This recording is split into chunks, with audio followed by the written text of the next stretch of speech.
The rules of nonprofit fundraising have changed. What worked 18 months ago, it's not working today. We're doing more, we're getting less. We're sending more emails, sending more direct mail, sending more text messages, yet less people are giving and getting involved. My name is Nick Black. I'm the co-founder of GoodUnited. We've helped nonprofits raise over $1 billion over the last 10 years. When something changes, we're very quick to learn about it. So for the next minutes, we're going to walk through 6 new rules to show you exactly which ones you can implement tomorrow and start driving results in 2026. We love our donor file. It's everything. It's our core asset. Why? Because it's our lifeblood. It's who our supporters are. It's the ability to communicate with them. Email, direct mail, phone numbers. The challenge is that less people are giving and getting involved. There's a NonProfit Pro article that individual giving went up. That's great. Wealthy people are giving. Awesome. But less people are giving and getting involved. So what does that mean? It means that the way they're communicating with people, while it has been historically great, is starting to see structural declines. And we're rapidly entering a death spiral. In that as our communication is falling on deaf ears, less people are giving and getting involved, we're sending more. As we send more, it further reduces performance. Further reduces performance, what do? We keep sending more. And it's a cycle that we need to break. So at an individual level, this is a challenge. Across the industry, when we're all doing it, we're fundamentally shifting how our supporters interact with our causes. Less people want to sign up for that experience, which is why less people are giving and getting involved. So the asset maybe isn't just your house file, it's the relationships. How do we start rethinking the entire equation where we can run these funnels and get people to give and operate on the margins? Or how many supporters do we actually know, who they are, what their story is, how they want to get involved? And maybe that's the graph that we need to start capturing, that we need to start growing, because that's our bedrock. That's how we're going to build lifetime value, not just transactional in the moment, but building to be able to accomplish our mission. And most nonprofits have a tiny graph of people that they know with a large house file. The winners going forward, they're starting to flip that script, starting to get to know more of their supporters, who they are, what makes them tick, and most importantly, how they want to get involved. So this makes sense, right? If you want money, ask for advice. And if you want advice, ask for money. The question is, how do we get new supporters? That's what we're going to tackle in the next lesson. Okay, look at me. Your supporters do not care less. They haven't given up on you. They've shifted where they spend time. Whether you like it or not, over 80% of Americans, which are your supporters, are spending over 2 hours a day in social media. I know that's painful. I know, because what is social media? Today, what do?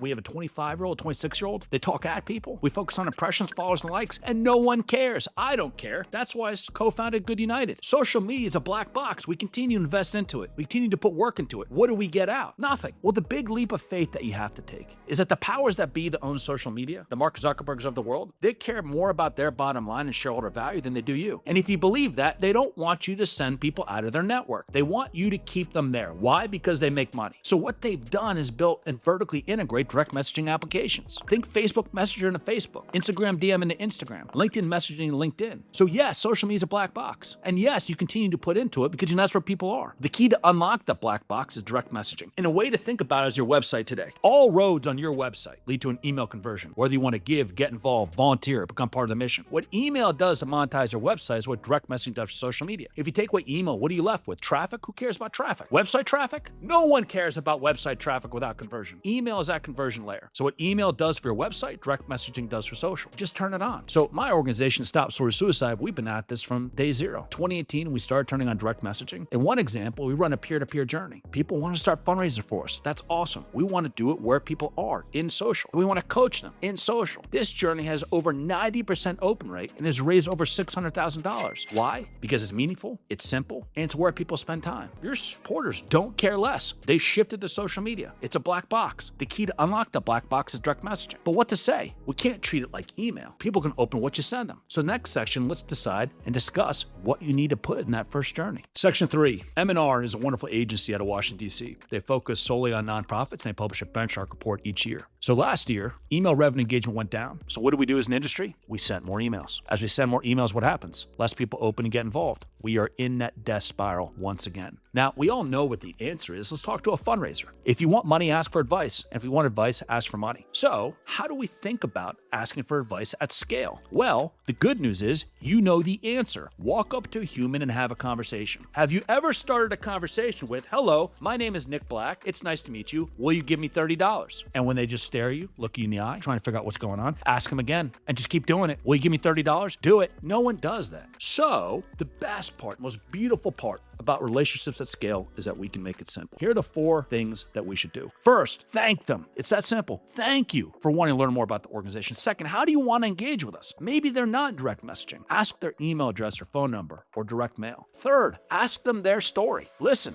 Fourth, ask them how they want to get involved. And when we start to do those 4 key questions, we're going to shift from transactional relationships to transformational because we can do it on their terms. So we know this firsthand in my organization, Stop Source Suicide, because we've collected over 60,000 stories. And philanthropy isn't easy. It's not simple. Who knows what it is, right? But when you can get down to the core level and ask someone who they are, the world starts to open up because you'll be absolutely amazed about what people will share, how they want to give, how they want to get involved. And maybe we can envision a future of what if every nonprofit could have a one-on-one relationship with each supporter. When we think about doing that, it's daunting. How are we going to run hundreds of thousands of relationships at scale? We don't have the bandwidth. We wear too many hats. Well, that's what we're going to discuss and talk about next. Talking about recurring donations makes me sick. I don't know if I can stomach it anymore. I can't tell you the amount of nonprofits to talk to me about what's the number one outcome you want to achieve. I want recurring donors. Awesome. What are you doing? We're focusing on just running ad strategies against them. Recurring means relationship. I don't think there's a recurring donor in America that doesn't care about the cause and doesn't have a connection to it. But today, what do? We run these funnels. They're very, very costly, but we continue to do it because of the promise of lifetime value of recurring donor. Board members love it. Executives love it. Why? Because it's easy math. They can forecast it.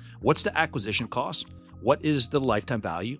What's the churn rate? And we can understand how much revenue these people are going to bring in. But I agree, yes, recurring donors are the foundation, right? They're the people that are most connected to our cause. The question that I have to ask is, how do we know that? So the big organizations today are seeing recurring donation grow. It's one of the fastest growing revenue lines. I believe it's at 5%. And some organizations are seeing over 40% of their online digital revenue come from recurring. Well, they have a brand. People are connected with that brand. They've invested millions of dollars into that brand to build a relationship. So when that person becomes a recurring donor, they're doing it because of the brand, not because anyone asked them how they want to get involved. So how about everybody else? Well, the benefit is that you don't have that big brand. You're not some massive multinational NGO. You might be a focused organization, a small or regional one. So what do? Well, we need to start meeting people where they spend time and focusing on building relationships. So we need to do that in channels that allow us to have that functionality. And that's direct messaging. The beautiful part about direct messaging, which is different than email and text messaging, is that people open what you send them. The channel's crystal clear. Why? Because the powers that be that own these social networks, they don't want it to become spammy. It's against their interests. As such, in these channels, we can ask people how they want to get involved and start to build those relationships. So we need to rethink the calendar that we have. Yes, we want to build towards these moments of end of year, of Giving Tuesday. We want to have these moments of the year that might be our cause, a month that's dedicated to what we do. But what we need to remember is that this is just a touch point on a longer journey of building an experience, building relationships. And as we think about building those relationships and asking questions and getting answers, that is the best predictor for recurring donations and lifetime value. So how do we actually do this without doubling headcount? That's what we'll discuss next. Budget and bandwidth. The top 2 things that I hear from nonprofits is holding them back. It's the chicken and the egg, the classic problem. We have neither. So how do we crack the chicken and the egg? Well, I think it's technology. I think it's AI.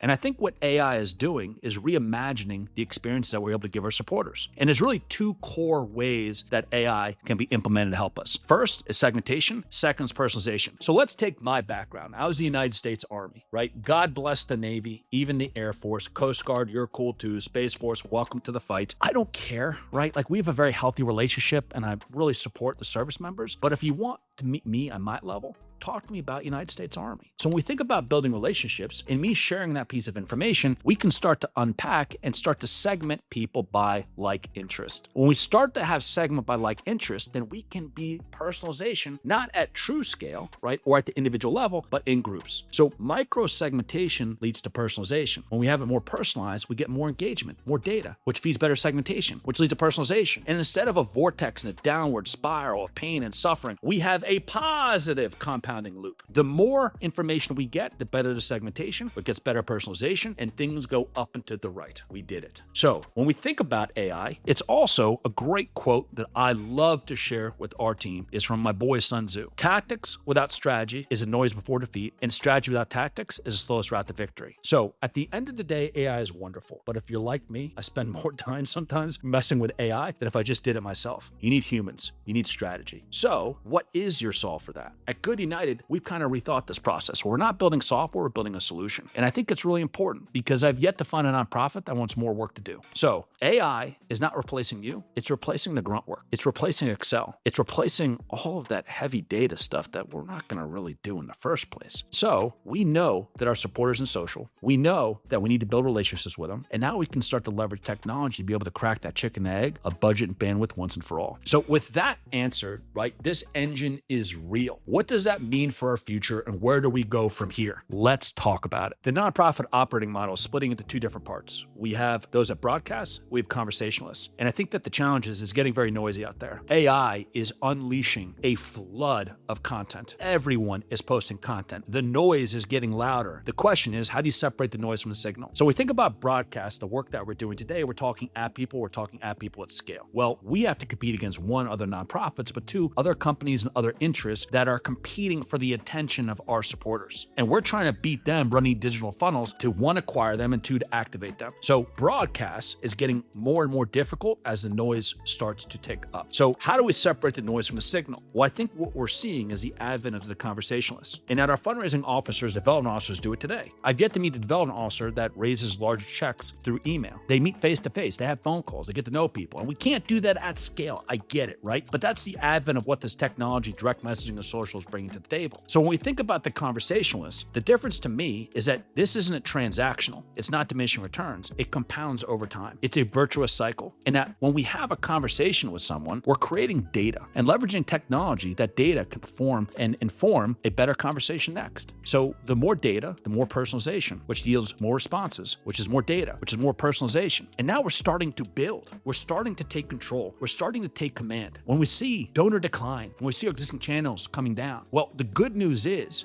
that technology is coming to the forefront to help us. And in the next 5 years, the conversationalists, it's the dawn of something beautiful, of something powerful. And your supporters don't care less. They didn't stop caring. They just shifted where they spend time, and their behavior, their expectations have shifted. They want a relationship with you. The question is, will you give them one? All right, we did it. Now you know the 6 rules that are quietly rewriting nonprofit fundraising in 2026. These rules only matter if they don't break your team, if you don't want to rip your hair out, and if you can actually implement them. So click this video here because I walk through the new way to get nonprofit donors in 2026. What to stop doing, what to keep doing, and what to start doing. And how to get a live supporter graph inside of 90 days, even if you've never run any of this before. I'll see you there.